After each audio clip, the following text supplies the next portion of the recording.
The journey for some native people took them to the northeastern part of America, to the abundant, leafy woodlands and deep, dark forests that stretch from Canada and the Great Lakes south to the Carolinas, and from the Atlantic Ocean on the east coast west to the Mississippi River.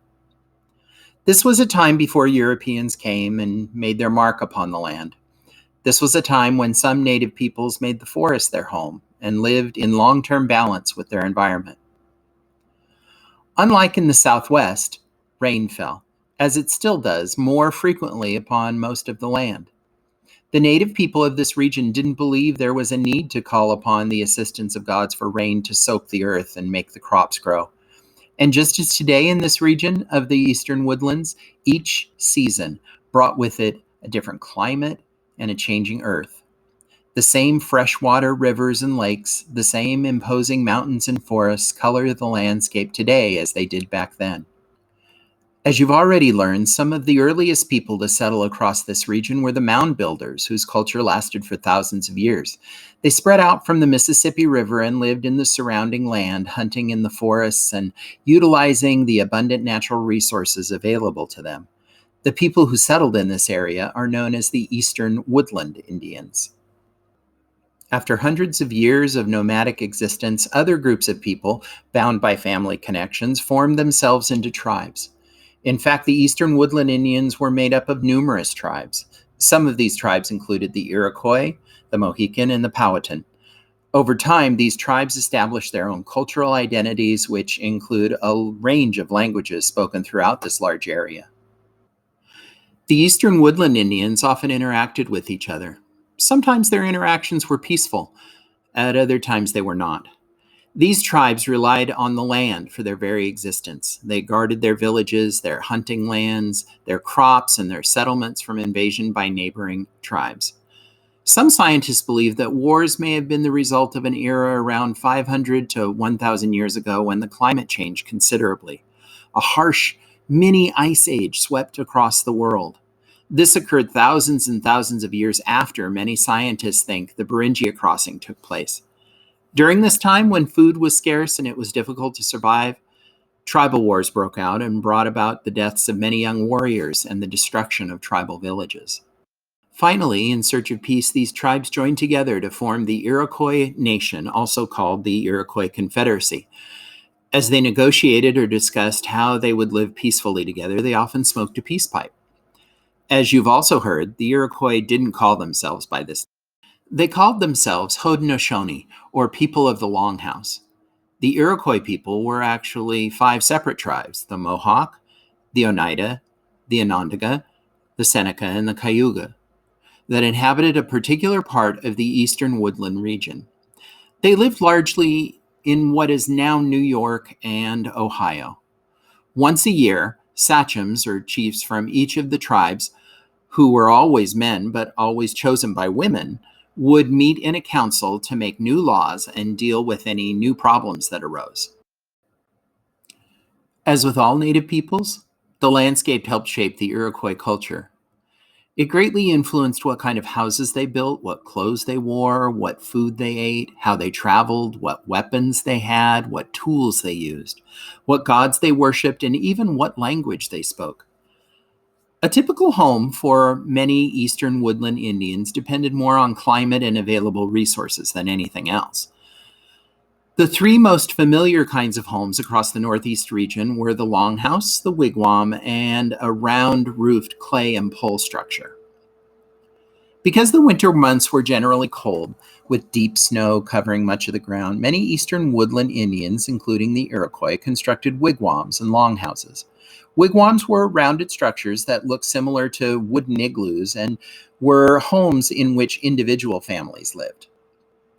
The longhouse and the wigwam were made almost entirely of wood.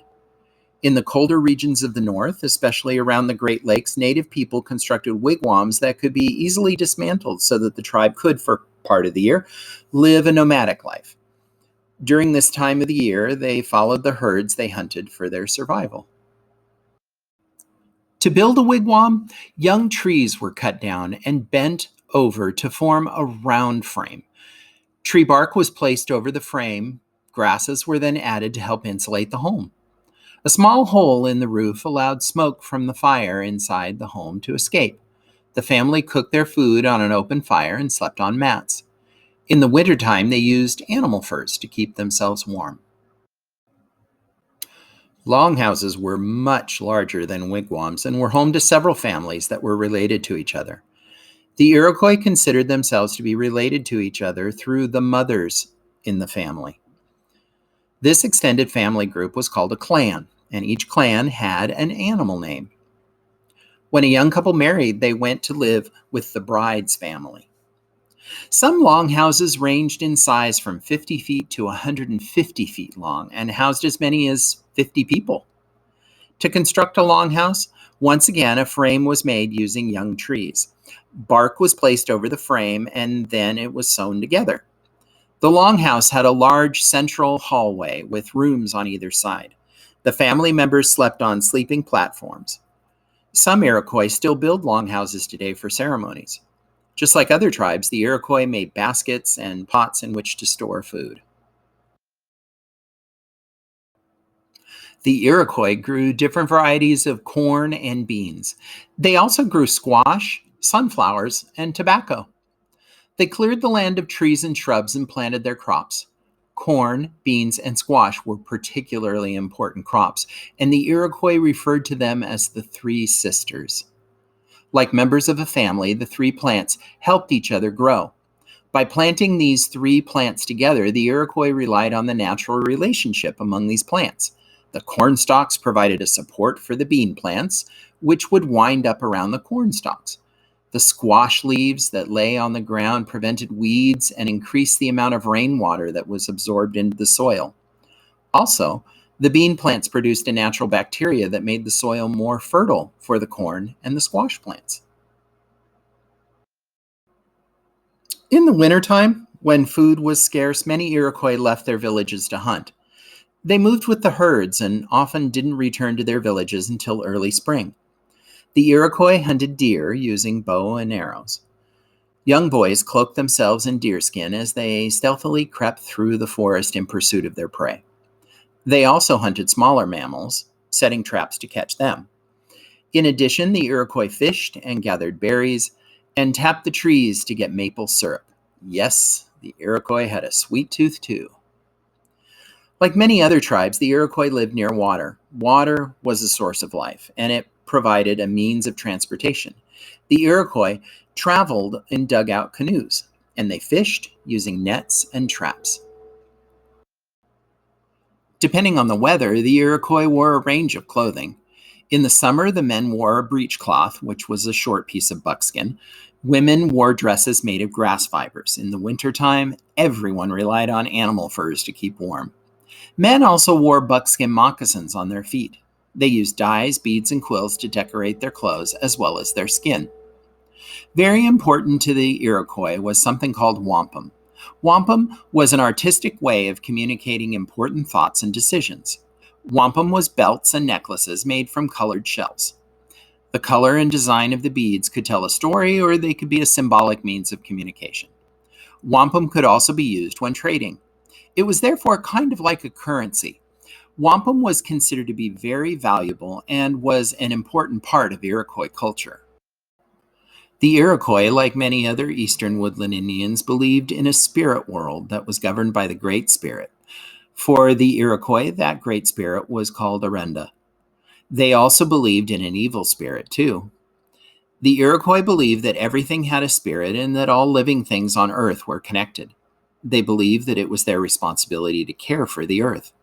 Each season brought with it special Iroquois ceremonies.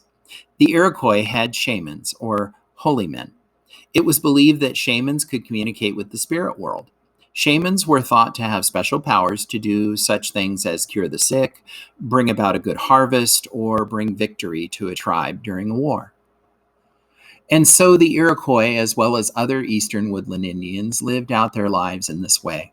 They told stories and celebrated their history. They worshiped the Great Spirit, and they lived in harmony with the land and all living creatures. Today, the Iroquois continue to follow and honor their traditional ways. Amazingly, some still build longhouses for ceremonies, and their leaders meet to guard and protect their ancient culture.